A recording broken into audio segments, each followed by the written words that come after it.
কি ব্যাপার বলো তো দেখি, এইভাবে যদি মাঝে মাঝে আয়না দেখো তাহলে সাজাবো কি করে বলো তো? পার্লারের মেয়েটি একটু ঝাঁঝালো স্বরেই কথা বলে। এই রকম জানলে একটা ড্রেসিং টেবিল ভাড়া আনলেই হতো। এই ঘরটাতে তো বড় আয়নাও নেই। আমাদের কি বিশ্বাস হচ্ছে না?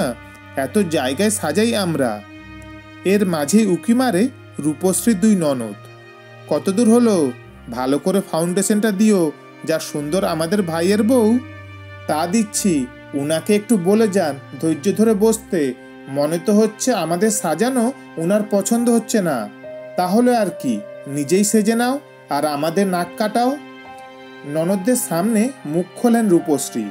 বাবা যে কেন এই নামটা দিয়েছিলেন, এর থেকে কালী, তারা বা কৃষ্ণকলিও চলে যেত। রূপী যার নেই তার নাম রূপশ্রী। মানে ছোটবেলায় এমনই শুনেছে, ওই কানা ছেলের নাম পদ্মলোচনের মতো আর কি। আর সেই মেয়ের প্রেমে পড়ল ফর্সা ধবধবে সায়ন। ধন্যী ছেলে একটা।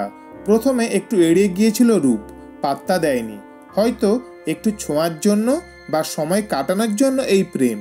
না হলে ওর পাশে কি মানায় নাকি সায়নকে? ধুস, যত সব পাগলামি। তবে সায়নের একটা কথা শুনে হাঁ হয়ে গিয়েছিল।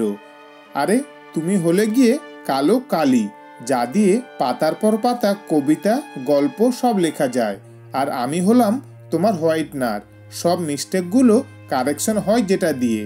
আমার জীবনের গল্পটা লিখবে নাকি তোমার কালো কালিটা দিয়ে? তোমার ভুলগুলো আমি কারেকশন করে নেব। স্বপ্ন দেখছে মনে হয়েছিল রূপের। সত্যি এমন ছেলে হয় নাকি? যাক বাবা, যদিও মা বাবা বলতেন আমাদের রূপ জগতের আলো। এমন মিষ্টি মুখ আর টানা চোখ কজনের আছে? হঠাৎ চমকে ওঠে, ও মা, এটা কি ফাউন্ডেশন লাগাচ্ছে ওরা? দরকার নেই ওর এত ফর্সা হয়ে। আরে, কয়লার ময়লা কি ধোয়া যায়? জানে বকুনি খাবে, তবুও বলে ফেললো, সেটগুলো একটু দেখি না। আমাকে প্লিজ এই ব্রোঞ্জ সেটটা লাগাও হালকা করে। আর এই আইশ্যাডোটা তার সাথে ম্যাচ করে এই লিপস্টিকটা আমার পার্সে আছে। বাবা, তুমি তো অনেক কিছু জানো দেখছি। তাহলে তো নিজেই সাজলেই পারতে। আচ্ছা বেশ, তোমার ননদদের পছন্দ না হলে আমরা কিন্তু বলে দেব তোমার কথা। আর যদি ভালো হয় তাহলেও আমার কথা বলো না। যদি পারো এই ডিজাইনটা কপালে দিও, এঁকে রেখেছিলাম আমি। মুখ চাওয়াচাই করে মেয়ে দুটো। আর কিছু বলে না, শুধু হেসে বলে, এবার চুপ, আর কথা নয়। রূপশ্রী বৌভাতের বউ দেখা পর্ব নিশ্চিন্তে উতরে যায়। আত্মীয়রা একটু কানাকানি করছে, বুঝতে পারে। তবে সায়নের বান্ধবীরা মজা করে বলে যায়, ইস, আমরা লাইনে ছিলাম, বাট সায়ন ব্ল্যাক বিউটিকে চয়েস করে ফেললো। এই গয়নাগুলো বোধহয় রূপ তোমাকেই মানায়। খুব সুন্দর লাগছে গো তোমায়। পার্লারের মেয়েরাও খুশি। যাক, কেউ খারাপ বলেনি, বরং অনেকেই ফোন নম্বর নিয়ে নিল। তবে মনে মনে ভাবলো বউটা সাজতে জানে। ফুলসজ্জায় সায়নের আদরে ভেসে গিয়েছিল রূপ। দুষ্টুমি করে সায়ন বলেছিল, কি সুন্দর লাগছিল গো তোমায়। ভাগ্যিস এক গাদা ময়দা মেখে সাদা ভূত সাজনি। সব মিস্টেক কেমন হোয়াইটনারে ঢেকে দিলাম। ভালোই মানিয়েছে বলো এ যুগে রাধাকৃষ্ণকে, ব্ল্যাক রাধিকা আর হোয়াইট কৃষ্ণ। তবে আত্মীয় স্বজনের কাছে মাঝে মাঝেই শুনতো, বিশেষত ননদরা বলতো, চাকরি বাকরি করলেও হতো একটা। ভাইটুটা যে কি দেখে মজুলো কে জানে। পিড়িতে মজিলে মন। অস্থির লাগতো। মাঝে মাঝে অনেক সময় বিরক্তিও প্রকাশ করতো সায়নের কাছে। সায়ন শুধু বলতো, একটু মানিয়ে নাও শোনা। সব কথার উত্তর কথায় দিতে নেই, অশান্তি বাড়ে। কাজ করে দেখাতে হয়। সম্পর্কগুলো খুব দামি, মতান্তরে সেগুলো নষ্ট করো না। এই করে 1 বছর প্রায় কেটে আসছে রূপের শ্বশুর বাড়িতে। কথাগুলো গা সওয়া হয়ে গেছে। আসলে অনেক ছোটবেলা থেকে শুনে আসছে কথাগুলো। খুব একটা গায়ে লাগে না। শুধু অবাক হয় যখন কেউ বলে, তোমার বউয়ের মুখখানা খুব মিষ্টি কিন্তু। আজ ওদের বিবাহ বার্ষিকী। মনটা খারাপ সকাল থেকেই রূপের। আজ সকালেই ফিরে আসার কথা ছিল সায়নের ট্যুর থেকে। ফোন করে জানাচ্ছে আজ হয়তো ফিরতে পারবে না, তবে খুব চেষ্টা করবে রাত্রি 12টার মধ্যে পৌঁছাতে। ধ্যাত, কিচ্ছু ভাল লাগে না। ওর ফোনটাও নট রিচেবল আসছে। প্রায় 11টা বাজে। এখনো তাহলে ফ্লাইটটা ল্যান্ড করেনি? কিন্তু এতক্ষণে তো এসে যাওয়ার কথা। আবার একবার ট্রাই করে, প্রায় 11:15, সুইচ অফ বলছে। কানে ইয়ার প্লাগটা গুঁজে রোমান্টিক গানেও মন দিতে পারে না। গ্যালারি খুলে ওদের ছবিগুলো দেখে ঘুরিয়ে ফিরিয়ে। হঠাৎ একটা মেসেজ আসে, দরজাটা খোলো সোনা, আমি আসছি।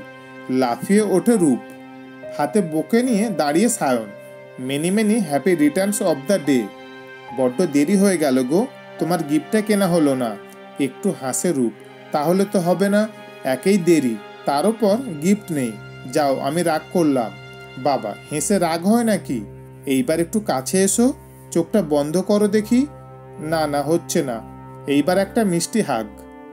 রূপের হাতের মুঠোয় একটা ছোট্ট কাগজ। চোখ খোলে রূপ, ছোট্ট দুটো কথা লেখা, আমার রূপের স্বপ্ন রূপের হাট আমি তোমায় দিলাম। একটু বুঝতে দেরি হয় রূপের।